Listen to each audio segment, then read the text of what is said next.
Stop for a moment and listen carefully. Nothing in your life is happening by chance. No situation, no delay, no struggle, no success. Everything you see right now exists because your attention has been feeding it. You were never powerless. You were never at the mercy of circumstances. You were simply unaware of where your focus was resting. The truth is simple, yet life-changing. What you consistently give your attention to becomes your reality. Your focus is not just awareness. It is the creative force itself. It is the power people have called God, destiny, and fate. And when you learn to direct your attention deliberately, life stops happening to you and begins happening through you. Nothing in your life is accidental.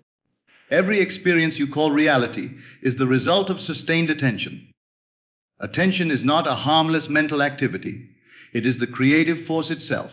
Wherever your awareness rests, energy flows, and what receives energy must grow. This is why attention can never be neutral. It is always saying yes to something, always giving permission for a state to exist.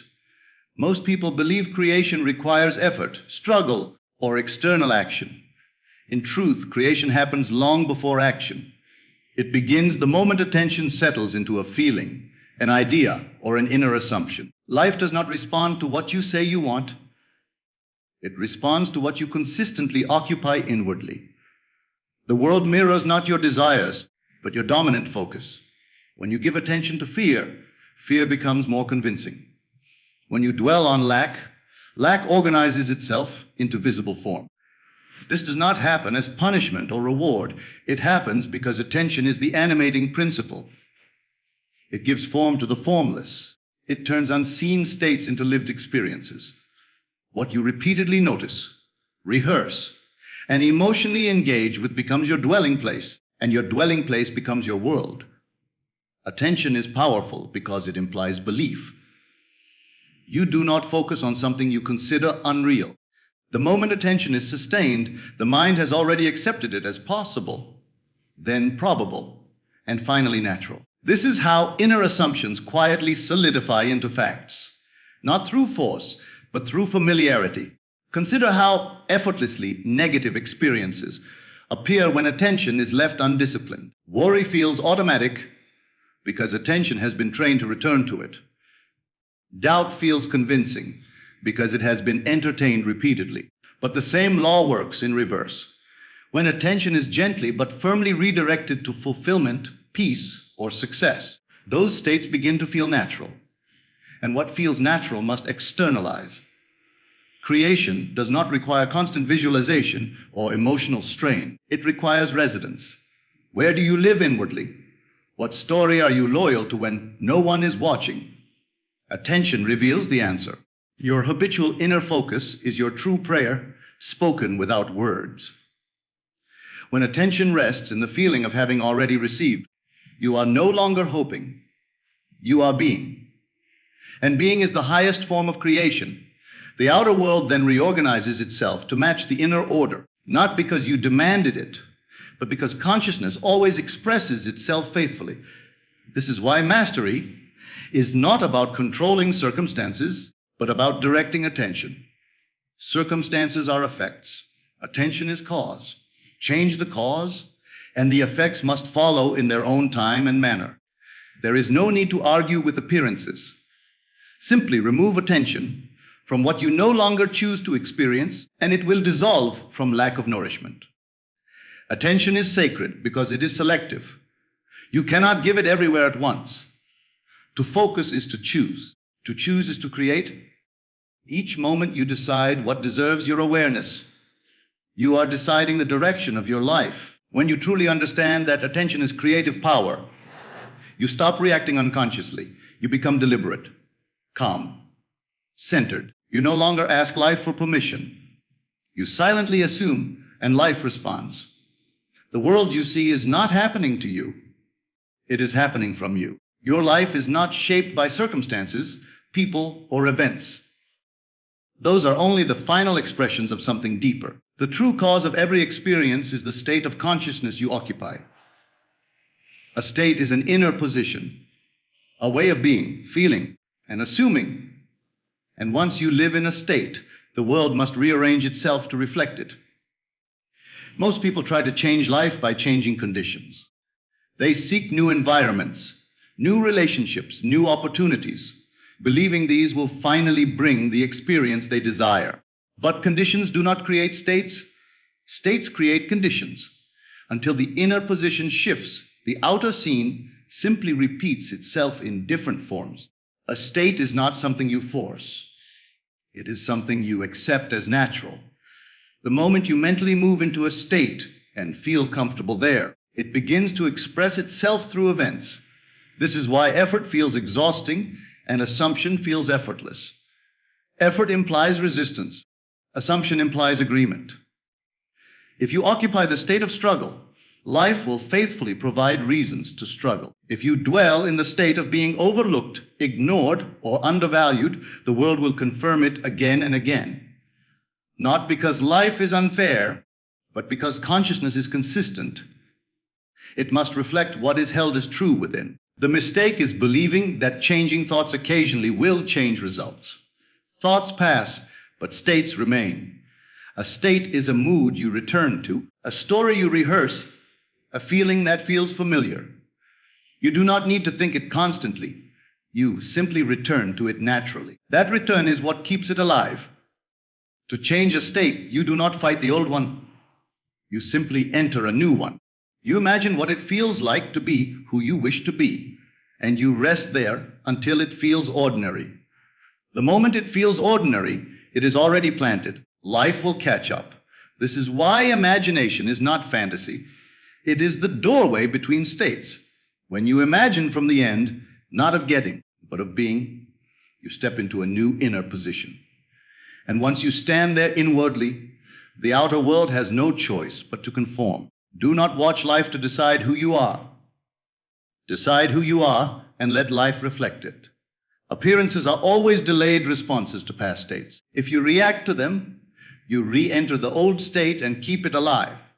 If you remain loyal to the new state, appearances must eventually change.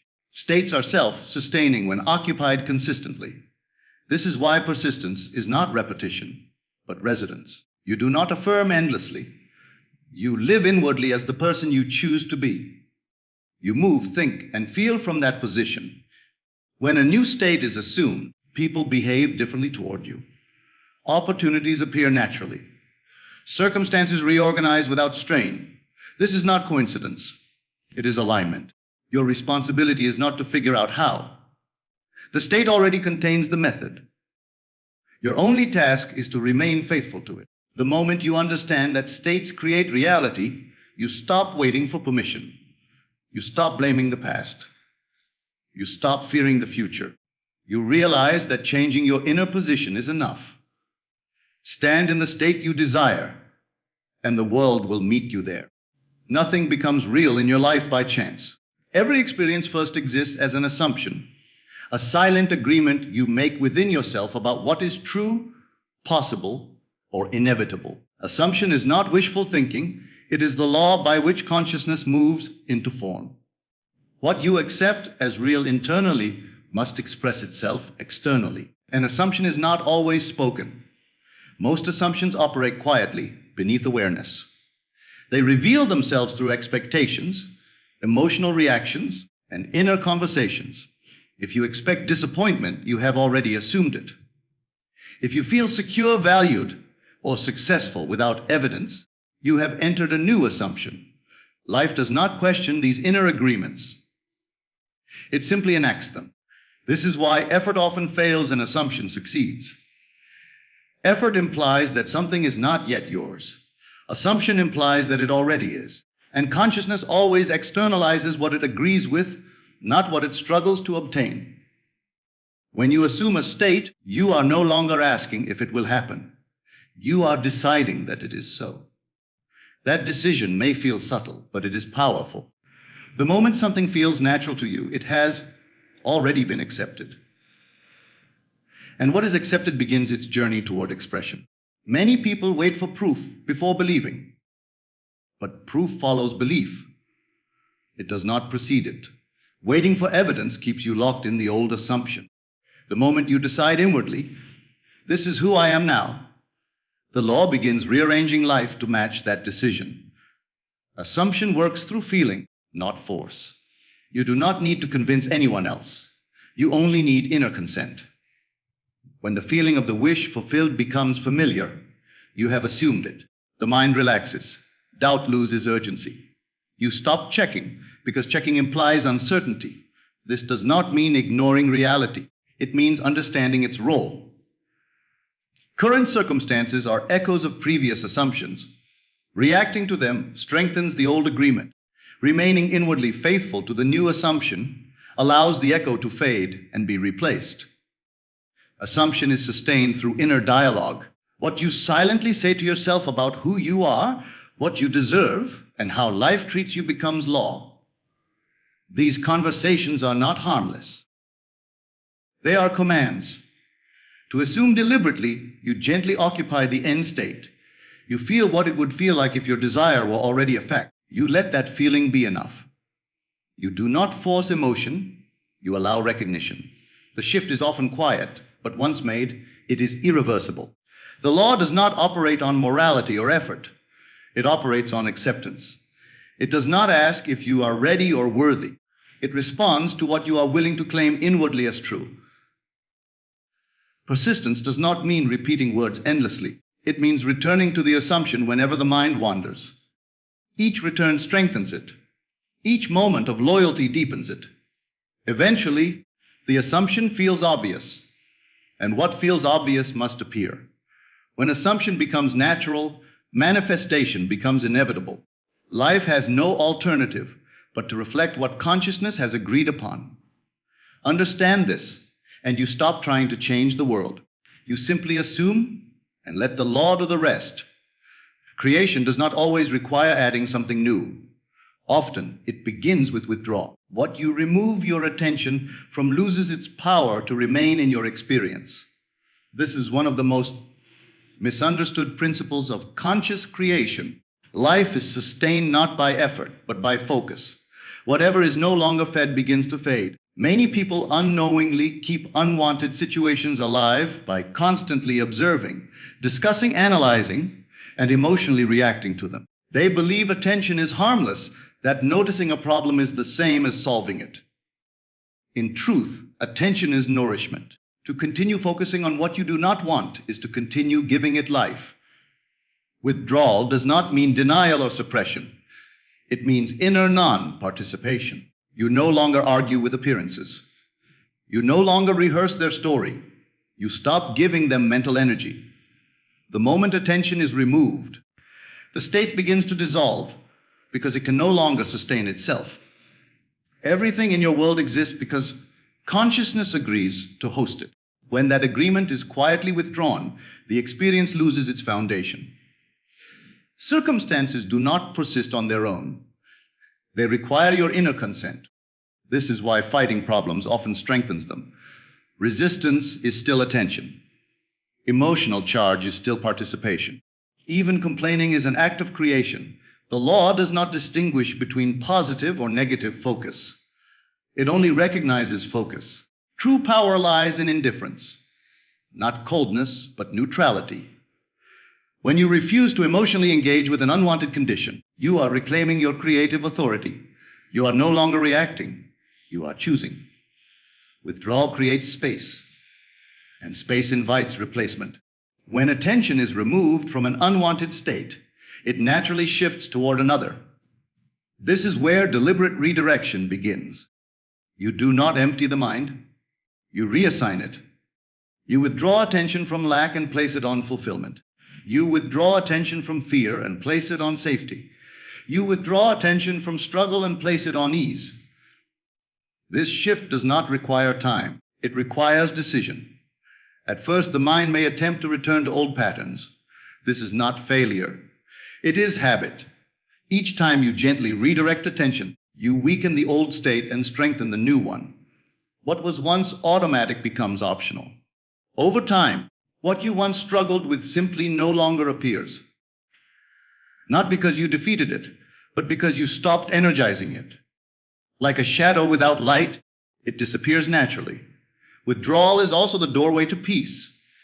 When you stop feeding inner conflict, clarity emerges. When you stop arguing with life, life softens. When you stop justifying limitation, expansion becomes effortless.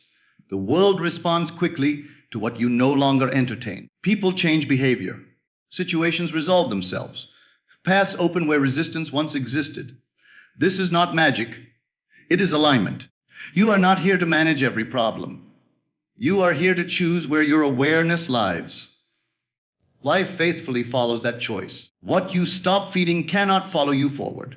Withdraw wisely and watch creation reorganize itself around your new focus.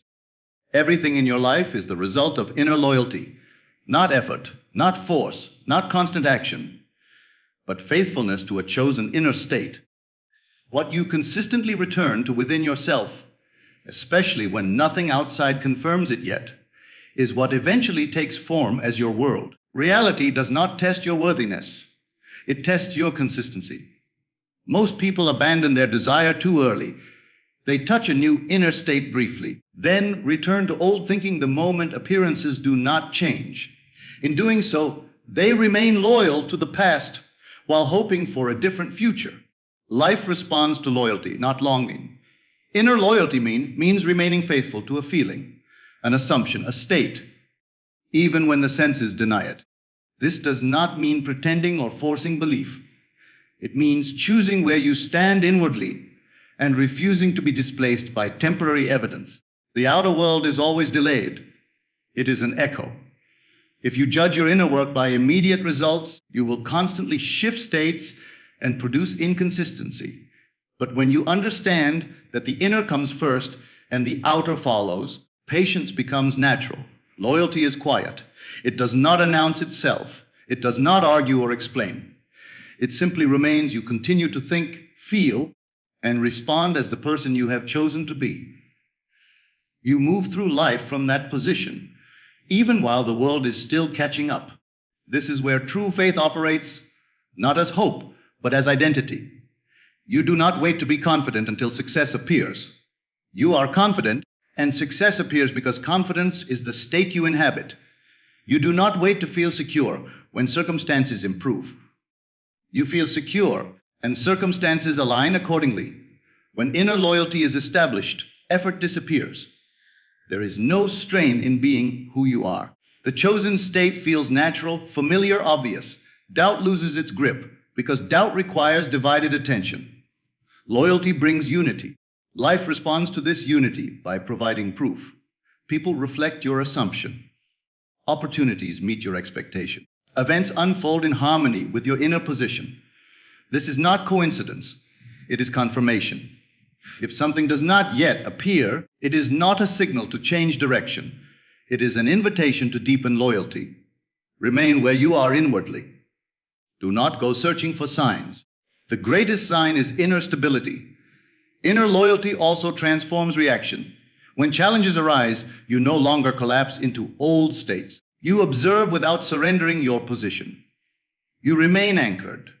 And because you do, challenges pass quickly, unable to take root. This is why persistence is not repetition of words, but consistency of being. You do not affirm endlessly. You live the assumption. You return to it naturally, the way one returns home. Eventually, outer proof arrives not as surprise, but as recognition. It feels inevitable because it was already decided inwardly. Understand this principle, and you stop wondering if manifestation works. You realize it has been working all along, responding to where your loyalty truly lies. Remain faithful inwardly, and the world will follow. Now you understand why nothing changes until you change inwardly. The world does not decide your future. Your attention does. Every time you choose where to place your focus, you are choosing a state. And every state, once accepted, must express itself in the visible world. There is nothing to chase, nothing to force, nothing to wait for. Assume the feeling of fulfillment, dwell in it, remain loyal to it. Let the outer world rearrange itself in its own perfect way. From this moment forward, guard your attention as something sacred, because whatever you consistently focus on, you are giving permission to exist. Choose wisely. Choose consciously. Choose deliberately. For your attention is not only creating your life, it is deciding who you become.